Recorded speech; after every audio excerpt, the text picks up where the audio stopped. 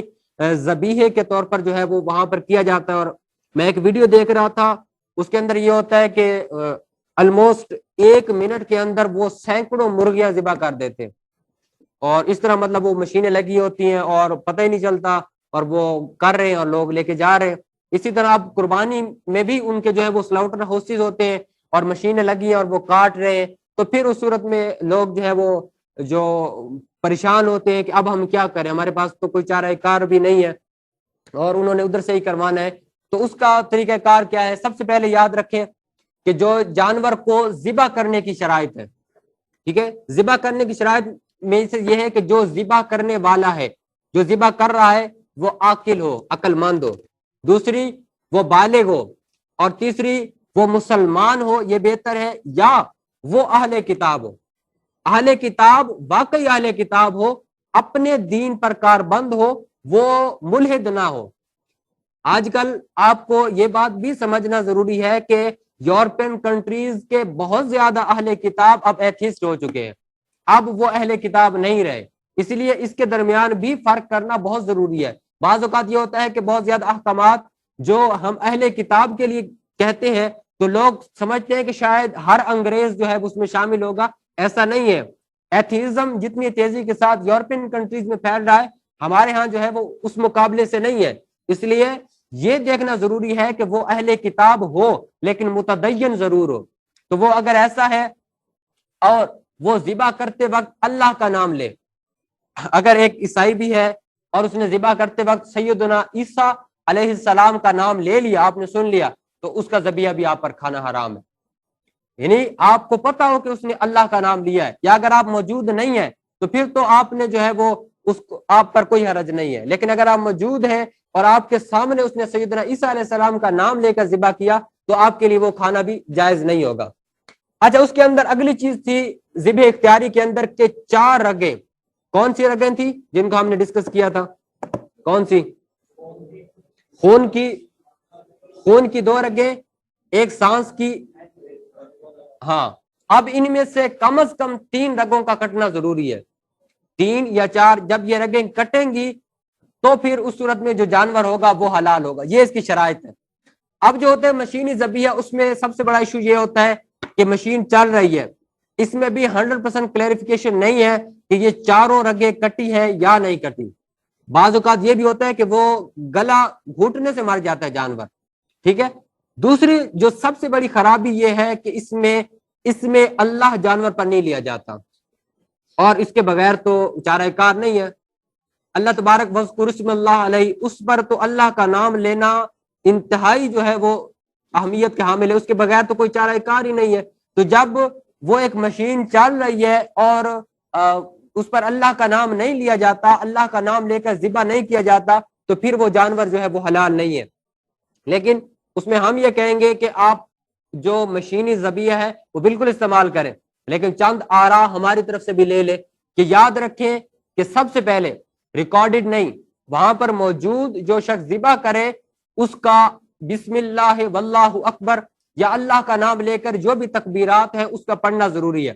آپ مشین کو استعمال کریں، مشین کو آپ جانور کو پکڑنے کے لیے استعمال کریں، وہاں پر ایک شخص موجود ہو مسلمان جو وہاں پر جو ہے وہ بسم اللہ واللہ اکبر کہہ کر تکبیر کرتا جائے، تو اس طرح جو ہے اگر آپ عمل کریں گے تو وہ جانور جو ہے وہ آپ کے لیے حلال ہوگا، اور اگر آپ عمل نہیں کرتے اس طرح تو پھر وہ جو ذبیحہ ہے وہ آپ کے لیے کھانا بالکل بھی جائز نہیں ہوگا.